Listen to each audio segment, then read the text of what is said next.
A continuación tiene la palabra por el Grupo Parlamentario Vox el señor Flores. Con la venia, señor presidente. Señor Torres, a Canarias no se puede ir andando. Tampoco se puede ir en tren. Tampoco se puede ir en coche. ¿Y a Madrid? Parece que sí. Parece que a Madrid se puede venir en tren, en coche, andando. Lo menciono porque ha hecho usted una comparación respecto de los resultados de la lucha contra el coronavirus en el archipiélago canario y en la Comunidad de Madrid, y por una pura cuestión de metodología. Para hacer una comparación hace falta que los términos sean comparables. La comparabilidad es un requisito para la comparación. Usted no puede comparar coches con zanahorias, porque son términos completamente dispares y la comparación sería un disparate. Comparar un archipiélago insular, ultraperiférico, con la capital de España o la comunidad donde está la capital de España, cuyo tráfico de población es exponencialmente superior, donde la densidad de población es muchísimo mayor, pues es una comparación falaz. Digamos que es una comparación falaz. Me gustaría pedirle una comparación leal, ¿no? Usted ha dicho que Canarias es un caso de éxito, lo ha dicho también el señor González Gracia, en el abordaje de la pandemia. ¿Qué comunidades fueron un fracaso en el abordaje de la pandemia desde su punto de vista? Yo creo que los datos finales de personas ingresadas en UCI, personas que fueron atendidas en las residencias de mayores, personas que fallecieron, están ahí los datos estadísticos. Pero eso es una comparación simplona, si me permite usted la referencia. Comparar datos, habrá que comparar factores como los que he mencionado: densidad poblacional, tráfico de vehículos, accesibilidad, etcétera, etcétera. ¿Ha hecho usted esa reflexión, ese estudio? Indudablemente sí, porque cuando he dado los datos no los doy por habitantes, sino comparado por 100.000 habitantes, son tasas. Y en segundo lugar, hombre, quizás usted desconozca, no lo sé. En Canarias, en un año turístico anterior a la pandemia, llegaban 16 millones de personas. Señor Torres, 100.000 habitantes en Palencia están mucho más separados que 100.000 habitantes en Vallecas. Así que no me sirve. No me sirve. Haga ese ejercicio en algún momento para que, si otra vez tenemos oportunidad de charlar sobre esta cuestión, tengamos efectivamente elementos y perspectiva. Usted fue presidente de la Comunidad Autónoma de Canarias entre julio del 19 y julio del 23. ¿Por qué dejó de serlo en julio del 23? Porque hubo una mayoría parlamentaria que sumó más votos desde que termine que los que teníamos la otra alternativa. Pero diciendo eso, quizás no lo conozca, yo conseguí cerca de 30.000 votos más que los que obtuve 4 años antes, 120.000 votos más, si no me equivoco, que el actual presidente de Canarias, y 100.000 votos más que el vicepresidente del gobierno, lo cual no quita que sean los representantes legítimos. Tuvo usted 22 del escaños gobierno en el año 19 y 19 en el año 23. Ese es el motivo por el cual usted ya no es... Está dando datos incorrectos. No conoce usted lo que es la lista regional. A esos datos súmele usted los votos de la lista regional. Correcto. Bueno, en cualquiera de los casos, la valoración que ha hecho el señor González Gracia de que su gestión de la pandemia fue muy bien valorada por los ciudadanos, habrá que ponerla entre paréntesis. Dígame usted por qué. Porque usted perdió las elecciones. No, yo gané las elecciones. Yo perdí el gobierno. No Estoy utilizando el término de ganar en el sentido sanchiano del término. No, ustedes gana son quien forma de gobierno, decir que el señor no quien saca más votos. El señor Feijóo ganó las elecciones y perdió el gobierno. Yo utilizo el diccionario sanchista. No, pero seamos coherentes en las palabras y rigurosos. Nosotros ganamos las elecciones en Canarias y perdimos el gobierno. Bueno, pero ganamos las elecciones. Correcto. Entonces usted ganó las elecciones y no gobierna porque no quiso.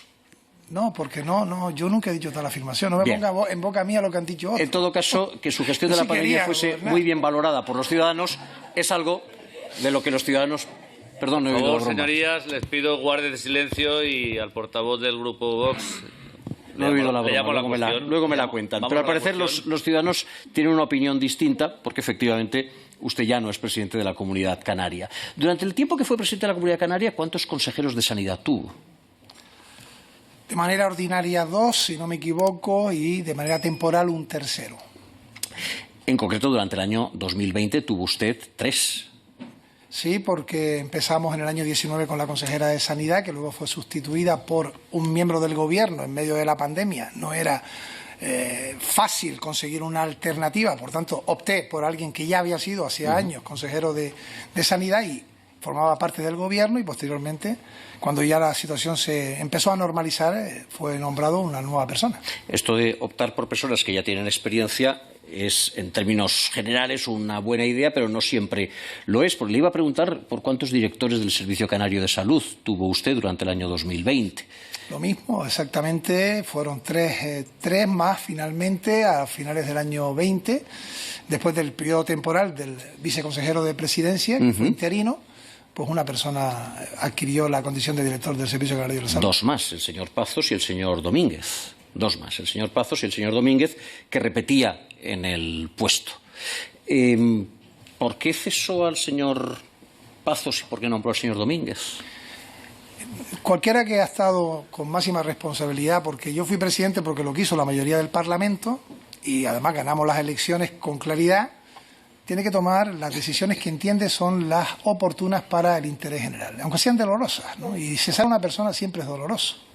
Supongo que usted también lo habrá hecho si ha tenido responsabilidades de gestión, porque uno nombra a una persona como es nombrado o fue nombrado en un momento determinado, y en un momento determinado, si entiende que debe darse un cambio, pues lo hace y asume la responsabilidad. ¿Y por qué cesó al señor Domínguez en noviembre del año 22? Porque ante una serie de circunstancias que fuimos conociendo, perdí la confianza y, por tanto, dejó de estar en el gobierno. Hubo responsabilidad política. Explíqueme esa serie de circunstancias. Estamos en una comisión de investigación, si es usted tan amable. Sí, son de público conocimiento. Estamos en una comisión de investigación. El expediente de la contratación de RR7 y ante cuestiones en las que entendía que había información que desconocía, pues hubo una quiebra de la confianza y dejó de estar en el gobierno. ¿Había información que desconocía? Sí, el asunto es que estábamos ante una investigación que está todavía y permanece, y tomé esa decisión, como también tomé con otras personas por otras razones. Yo no le voy a preguntar por el transcurso de esa investigación, que efectivamente está todavía en marcha. Le estoy preguntando por sus decisiones como presidente del Gobierno de Canarias. ¿Por qué cesó usted al señor Conrado Domínguez en noviembre del 2022? ¿Cuáles fueron las razones que le movieron a usted a tomar esa decisión? Ya le he respondido, hubo una pérdida de confianza y él presenta su dimisión después de una conversación que tenemos el día anterior. Y se produce entonces un nombramiento de otra persona en su lugar. Hubo una pérdida de confianza, no sabemos por qué, y hubo una dimisión, tampoco sabemos por qué. Después de una conversación que no sabemos dónde y en la que no sabemos quién participó. Para ser una comisión de investigación, me parece que nos vamos a ir a casa casi como habíamos venido, ¿no? ¿Tiene algo que ver con el hecho de que el señor Domínguez fuese posteriormente imputado por prevaricación, tráfico de influencias y estafa?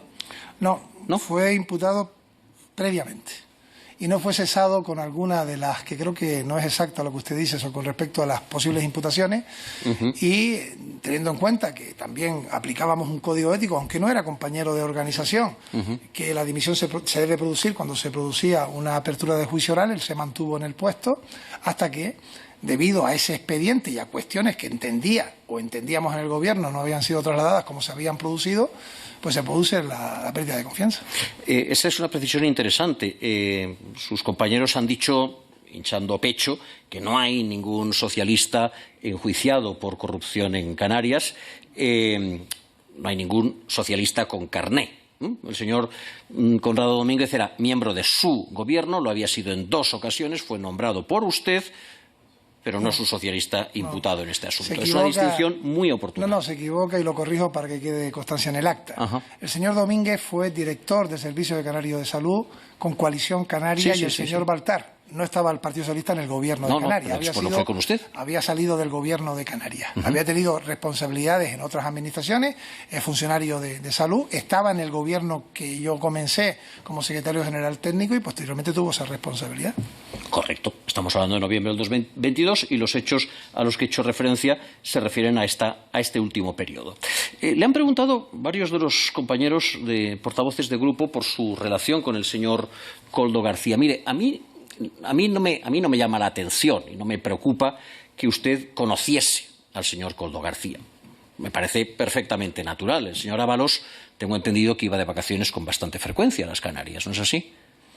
No lo sé, a Canarias iba o fue a menudo para reuniones institucionales y la verdad que el Ministerio de Transporte, mientras él fue el ministro responsable, consiguió para Canarias cosas muy importantes como avanzar. No le he preguntado por las reuniones oficiales. Es que desconozco si iba de vacaciones. Desconoce. Usted sí que es militante socialista, el señor Ábalos era fue durante tiempo secretario de organización del Partido Socialista, pero el señor Ábalos iba a Canarias y no necesariamente, lógicamente, no necesariamente le llamaba y le decía a usted estoy tomando el sol en una playa canaria, no necesariamente. De acuerdo.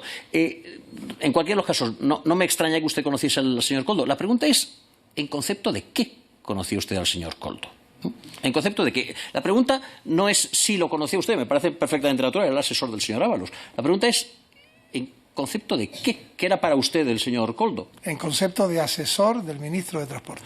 Acláreme lo de asesor, que es un concepto jurídico indeterminado y un tanto deletério. Era el señor que iba detrás de Ábalos. No, pero fue nombrado asesor y mientras pertenecía y estuvo en el Ministerio de Transporte tuvimos una relación institucional. Cuando dejó de estarlo no tuvimos ninguna relación. Ya, pero el ser asesor del ministro le coloca en una posición particularmente privilegiada, particularmente ventajosa, de reconocimiento a sus ojos a la hora de comprar mascarillas. Es que no sé por qué dice usted lo de comprar mascarillas. Yo vuelvo a repetirle, y espero que me escuche, que en ningún caso el señor García ni el señor Ábalos me trasladaron a mí ninguna propuesta de empresa y yo jamás ordené que se contratara a una empresa o no se contratara a otra. Vale, entonces usted conocía al señor Koldo, pero no sabía a qué negocios se dedicaba. Y usted tampoco sabía que se dedicaba al negocio de las mascarillas. Da la casualidad de que ustedes, su gobierno, el día 21, en la noche del 21 al 22 de abril, deciden contratar con la empresa de la cual es el señor Koldo, Factotum, por valor de 2 millones de euros. Pero usted no sabía que el señor Koldo estaba detrás de esa empresa. Me resulta curioso porque usted ha hecho un relato, pues francamente, admirable de su dedicación al gobierno canario. Durante esos meses, durante esos días complicados de la pandemia, usted se reunió con sindicatos, con patronal, se reunió con cabildos, se reunió con empresarios, usted se reunió con todo el mundo, se interesó por todo tipo de asuntos, por el cierre del espacio aéreo, por el tráfico entre las islas, etcétera, etcétera. Usted se ocupó de todo menos de las contrataciones. De eso no se ocupaba. Es que los presidentes no nos ocupamos de las contrataciones. Sí, pero usted me ha dicho que no teníamos dinero ni para pagar las nóminas. En cambio, destinábamos 2,75 millones de euros, 6,87 millones de euros y 1,91 millones de euros a comprar mascarillas de unos tunantes y eso no le generó a usted ni 30 segundos de atención. Usted estaba en todo menos en la contratación de las mascarillas.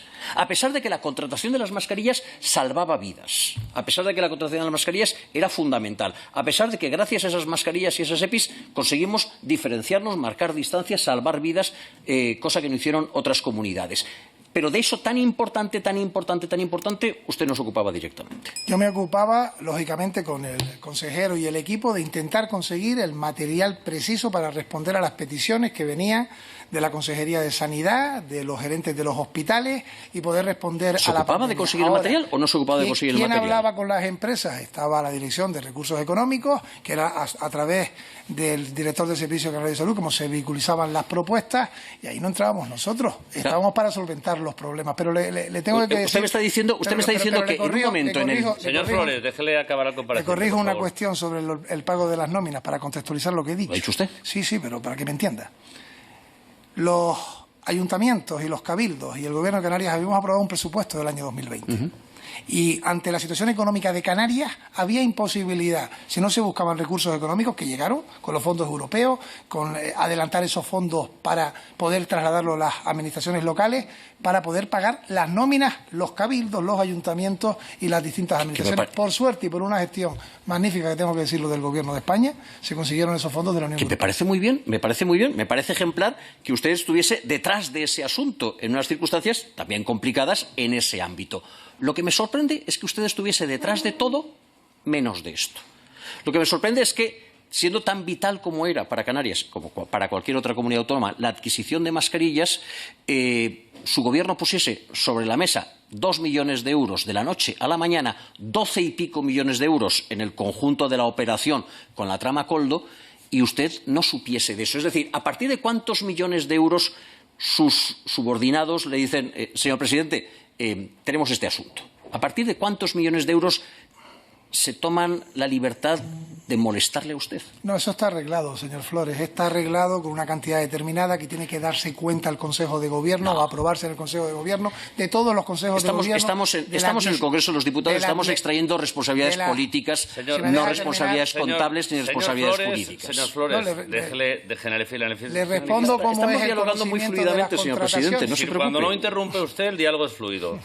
Deje de interrumpir y seguirá haciéndolo. El señor Torres está encantado de esta conversación. Yo le respondo, déjele que intervenga. Le respondo que está todo arreglado, está el portal de transparencia, cuándo hay que dar cuenta al Consejo de Gobierno, cuándo tiene que ser aprobado por el Consejo de Gobierno, no de Canarias, de todos los consejos de gobierno del conjunto del país. Eso está arreglado. Aquí lo que nosotros intentábamos era solventar mascarillas y personal sanitario. Lo que hubiera sido una temeridad, y se lo digo mirándole claramente a los ojos, es que en marzo, abril o mayo, ante una propuesta de llegar en pocos días millones de mascarillas, le hubiésemos dicho que no. Eso sí que era una temeridad. Señor Torres. Eso sí que era en contra de salvar vidas, que por cierto, no se pagaron inmediatamente. Está el expediente, porque lo he estudiado ahora para esta comparecencia, y si no me equivoco, la orden del consejero fue en el mes de junio, no es que se pagara al momento. Pero el material llegó, se comprobó, era apto, se entregaba y salvaba vidas. Y nos hubiese gustado más material en aquello, no nosotros, a todas las comunidades. Deben ir finalizando. Pues termino. Brevemente. Yo también se lo diré mirándole a los ojos, señor Torres. Lo que es una temeridad, lo que fue una temeridad en esas circunstancias es que ustedes confiasen la salud de los ciudadanos de las Islas Canarias a un tipo imputado por corrupción en Angola, a un tipo sospechoso de blanqueo de capitales y de narcotráfico en Algeciras, a un tunante como Koldo García, a una empresa que carecía de la más mínima solvencia, del más mínimo reconocimiento y de la más mínima experiencia en la producción, en el trato o en la entrega de mascarillas. Y el resultado es el que tenemos, que 4 años después tenemos una comisión de investigación para hablar fundamentalmente del caso Koldo y particularmente de la rama canaria del caso Koldo. Eso sí que fue una temeridad. No, nosotros confiamos en los responsables de la sanidad, en los profesionales, en los epidemiólogos, a la gente que sabía de sanidad, que fueron los que nos daban las premisas, las iniciativas, cómo debíamos trabajar, y ahí están los resultados. Hicieron un magnífico trabajo y eso quedará para la historia.